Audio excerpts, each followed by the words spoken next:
Obey Jesus, Saving Bitcoin. Jeremy Hayne.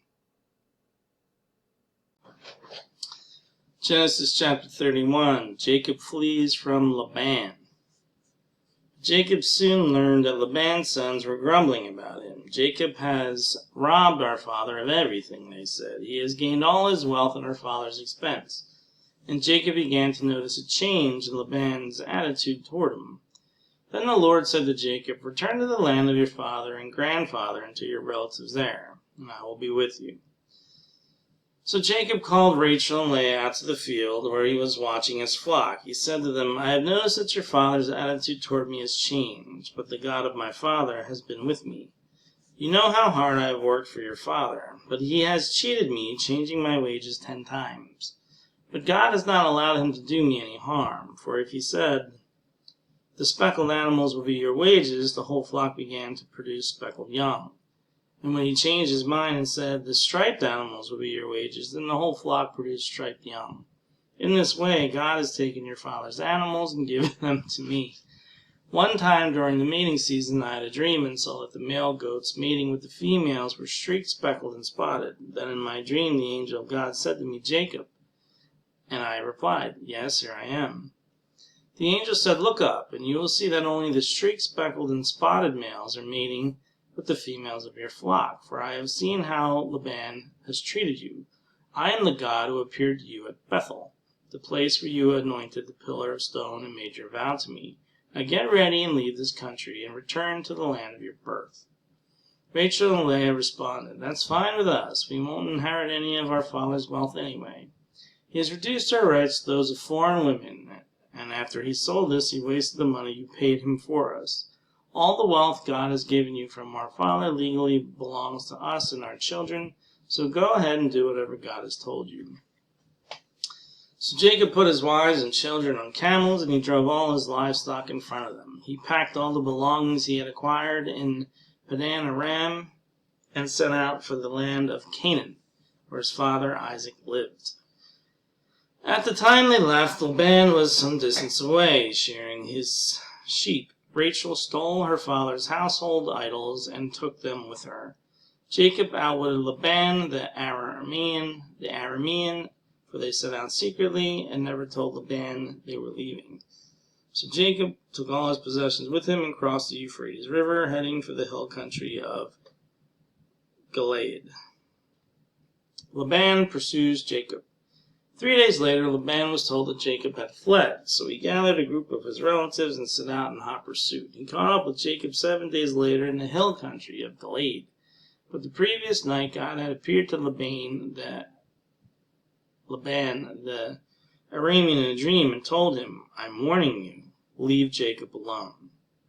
Laban caught up with Jacob as he was camped in the hill country of Gilead and set up his camp not far from Jacob's. 'What do you mean by deceiving me like this?' Laban demanded. 'How dare you drag my daughters away like prisoners of war? Why did you slip away secretly? Why did you deceive me? And why didn't you say you wanted to leave? I would have given you a farewell feast with singing and music accompanied by tambourines and harps. Why didn't you let me kiss my daughters and grandchildren and tell them goodbye? You have acted very foolishly. I could destroy you. But the God of your father appeared to me last night and warned me, leave Jacob alone. I can understand your feeling that you must go and your intense longing for your father's home. But why have you stolen my gods?'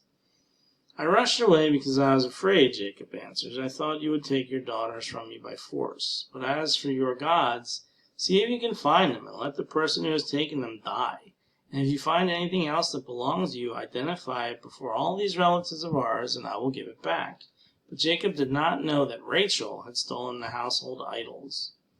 Laban went first into Jacob's tent to search there, then into Leah's, and then the tents of the 2 servant wives. But he found nothing. Finally he went into Rachel's tent, but Rachel had taken the household idols and hidden them in her camel saddle, and now she was sitting on them. When Laban had thoroughly searched her tent without finding them, she said to her father, 'Please, sir, forgive me. If I don't get up for you, I'm having my monthly period.' So Laban continued to search, but he could not find the household idols.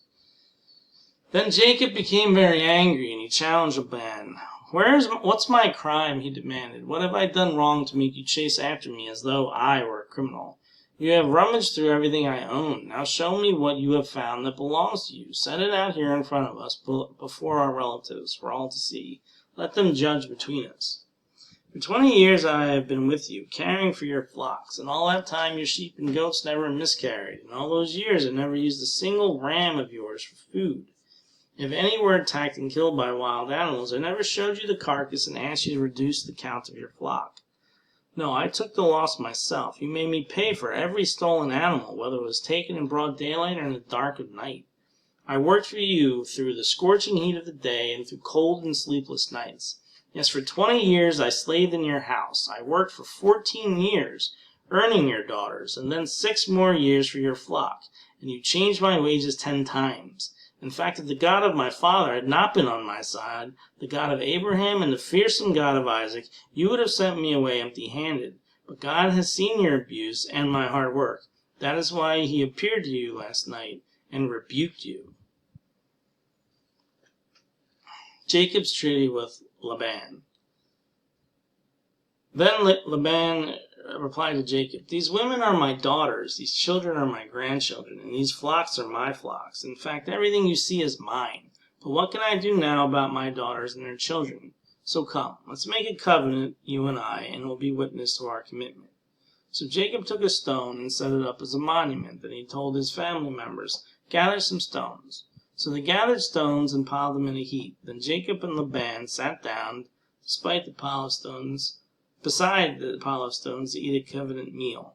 To commemorate the event, Laban called the place Jegar Sahadutha, which means witness pile in Aramaic, and Jacob called it Gilead, which means witness pile in Hebrew. Then Laban declared, "This pile of stones will stand as a witness to remind us of the covenant we have made today." This explains why it was called Gilead, witness pile. But it was also called Mizpah, which means watchtower.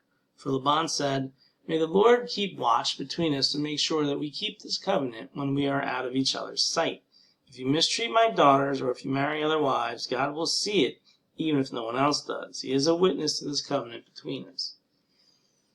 "See this pile of stones," Laban continued, "and see this monument I have set between us. They stand between us as a witness of our vows. I will never pass this pile of stones to harm you, and you must never pass these stones or this monument to harm me. I call on the God of our ancestors, the God of your grandfather Abraham, and the God of my grandfather Nahor, to serve as a judgment between us." So Jacob took an oath before the fearsome God of his father Isaac to respect the boundary line. Then Jacob offered a sacrifice to God there on the mountain and invited everyone to a covenant feast. After they had eaten, they spent the night on the mountain. Laban got up early the next morning, and he kissed his grandchildren and his daughters and blessed them. Then he left and returned home. Obey Jesus, saving Bitcoin. Jeremy Hayne.